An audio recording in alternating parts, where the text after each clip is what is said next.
Bounce with me.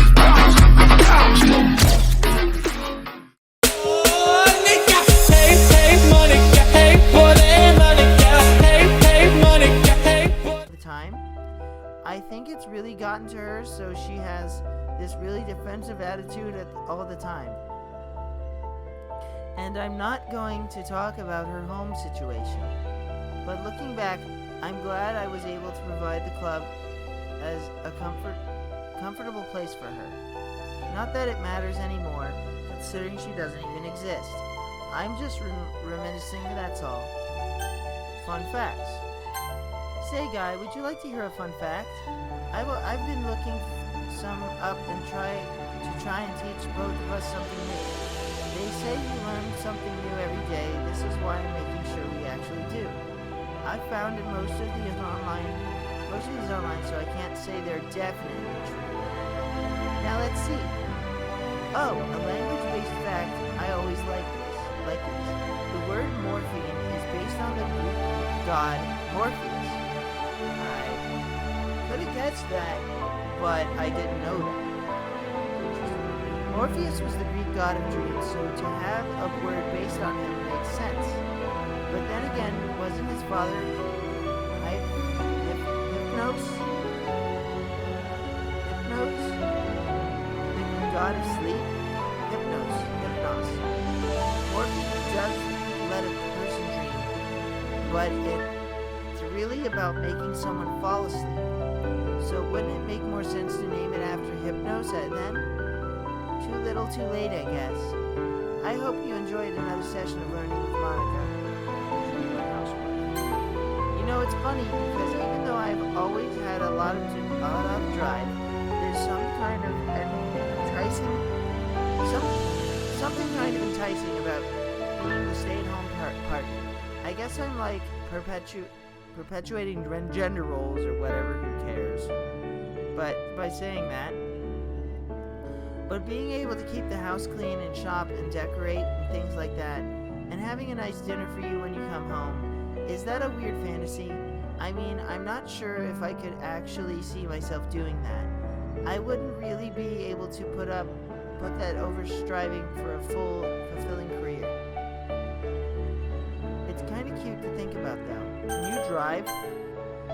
Can I drive? I really never thought about getting a driver's license. Public transportation is enough for me usually, although walking or biking can be really nice too sometimes. I guess you could say I never needed to learn how to drive. I'm not even sure I'd have time, especially with school and all the activities I had anyway. What about you, Guy? Can you drive at all? Yes. Oh, really? That's great. Gosh, you're amazing. You know that? Just imagine all the places we could go together. Driving can be dangerous though, but if you can drive, you probably already know that. No matter how prepared you are, accidents can happen to anyone. I mean, I know you're smart, but I still worry about you sometimes. I just want you to come back to me safe and sound as well. I hope you never had to experience that, Guy. I've been in an accident before. Sorry to bring that up, Guy. I hope it wasn't too bad. I mean, you are with me, so it must have been alright. I'm glad you survived, Guy. I don't know what I would do without you. I love you, Guy. Please stay safe. Car. My favorite car? You already know I can't drive, silly. Usually I would just walk or take the train if I had to go somewhere far. So I'm not too sure what to tell you now. When I think of cars, the first things that come to mind are probably the commonly known type. SUV or pickup trucks. Oh, best wife who likes pickup trucks, baby. I got a pickup truck. Pickup trucks, sport cars, sedans, and hatchbacks. And while they're not really cars, I guess motorcycles are common vehicles too. I got one of them too. Pretty soon not to have one though. What about you? Do you own a vehicle? I do. Oh wow, that's really cool that you actually own one. You're really lucky, you know? You know that? I mean, just owning status symbol itself. Isn't it a luxury to own one? Unless you live someplace where it's necessary. Actually, never mind. Either way, it's nice to know that you own a vehicle. Speaking of which, is it any of the vehicles I mentioned, or is it something else? It is a pickup truck. Oh my, your vehicle must be pretty big then. Whoa, don't take that out of context, everybody. Don't take that out of context. That means there's plenty of space, right? If that's the case, we could go camping. We drive all the way to the woods and you set up the tent while I prepared our picnic. While we're having lunch, we'd enjoy the scenery and nature surrounding us. Then oh my god, I'd love that. Then when night falls, we'd lie down on our sleeping bags, stargazing while holding it. Monica knows exactly what I like. I'm a nature lover. I would love to be out in the nature camping. I've been camping since I was a kid. I'm the kind of guy who would like to own a freaking bobcat. And yes, stargazing. It's definitely a romantic adventure. I can't wait to share with you. Hey guy, have you ever had a pet? I was thinking that it would be nice to have one for company. It would be fun for us to take care of. I bet you can guess what sort of pet I'd like to have. Probably thinking of a cat or a dog, but I think that's something else. The pet I'd like to have is something I saw in a book once. It was the handbook of the birds of the world. Our library had a whole set. I loved looking at the gorgeous illustrations and reading about exotic birds. At first I thought some sort of thrush would be nice, but I found something amazing in the 6th volume. An emerald-colored bird called the resplendent quetzal. They're very rare, solitary birds that can sing beautiful songs, and I'm sure it's illegal to have them as a pet. Does that remind you of anyone, guy? I'd feel really bad if I kept one to be a pet, though. Quetzals are born to be free. They die in captivity. That's why you rarely see them in zoos. Even if the bird wouldn't be real, it still would feel wrong to keep one trapped in this room. I can't bring myself to do something like that, knowing what it's like. A plush bird would be nice, though. Sorry for rambling, guy. Until I find a way out, could you promise to keep me from feeling lonely? I'll see if I can get that plush one here. Oh, don't worry, you're still my favorite. What's your favorite book? My favorite book. There's a lot of books I like. It's On a Winter's Night, The Traveler by Calvino is about two readers of the novel falling in love. Maybe the metamorphosis is probably a bit too depressing to call it my favorite. Oh, Murakami's Hard-Boiled Wonderland and the End of the World. It's about a man who frees himself from his societal constraints by voluntarily freeing himself from life.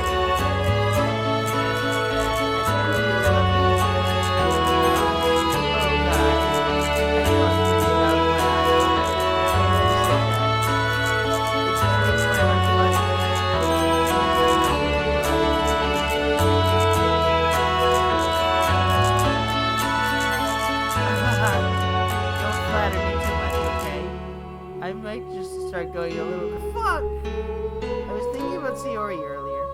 I still wish I could have handled the whole thing a little more tactful. I know how much you cared about her, so it only feels right for me to share her last moments with you. If you're comfortable with that, no, I'm not. No. I understand, guy. Still, though, I wonder how things would be if you and I started dating from the get-go. I guess we'd all still be in the club room writing poems and but what's the point when nothing's done to you?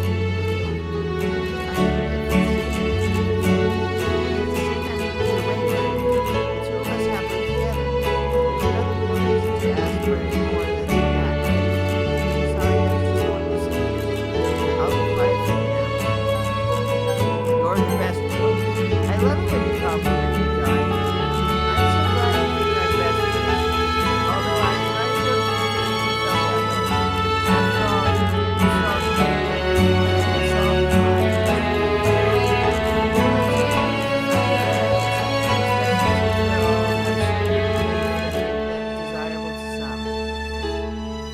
trust me, you made the right choice.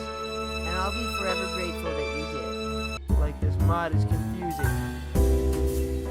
Have you ever been in the mountains, guy? I don't mean driving through them or in a mountainous town. I mean really up there, in the fresh air, thousands of feet up, seeing the rest of the world below you. I've always wanted to try that, but I've never had the chance. I've only read about it. The stories were breathtaking, though. How one would hike up through the forest and trees, climbing up cliff faces and trudge through streams, hearing nothing but the birds and the sounds of the mountain as you made your way up its heights. And finally, after all the effort and struggles, finding yourself standing at the top, knowing that you made it, seeing the testament to your success around you. I truly want to share that with you. To make it to the top of the mountain, to look around at our successes, to see our struggles behind us, feel proud of what we've done. Wouldn't you like that too, guy? Yes. Well, I hope that one day we'll have that chance to make it to the top of the mountain. And I'll do anything to give us that shot. Ken? Alright then. Goodbye, guy. Bye, Monica. Yes, Monica. Actually, from what I heard, you can look in the files and you can find out if she's upset. Guy, do you know about the book 1984? It was written by George Orwell. I've heard of George Orwell. It's a popular book about mass surveillance and the oppression of free thought. It's about a terrifying dystopia where the past and the present are being changed to whatever the ruling party wants for the future. The language, for example, is manipulated into a tool for brainwashing called newspeak. The government INGSOC is creating it to control people's thoughts. They were reducing grammar and vocabulary to the bare basics of it in order to fit the ideologies of their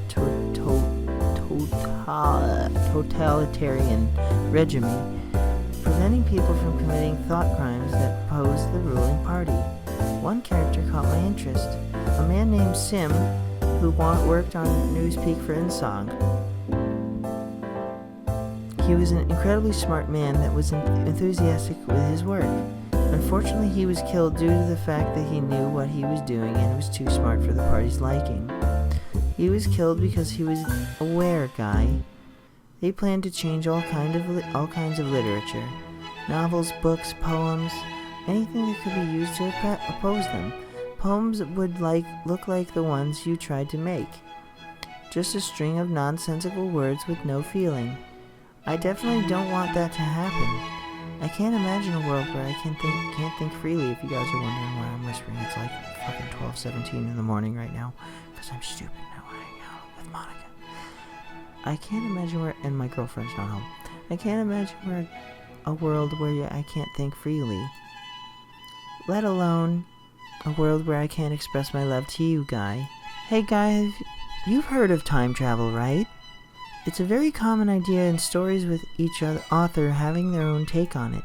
How traveling in time works, whether or not you can change the past, what the consequences are for doing so. It all differs from story to story. One thing you don't usually see, though, is how the time traveler's loved ones are affected. If they can't go through time with the time traveler, who knows how long it will be before they can see each other again. Well, I'm starting to sense a pattern with Monica's talking. She talks a lot about love and sentience and stuff like that. Well, the time traveler themselves might know, but only if nothing goes horribly.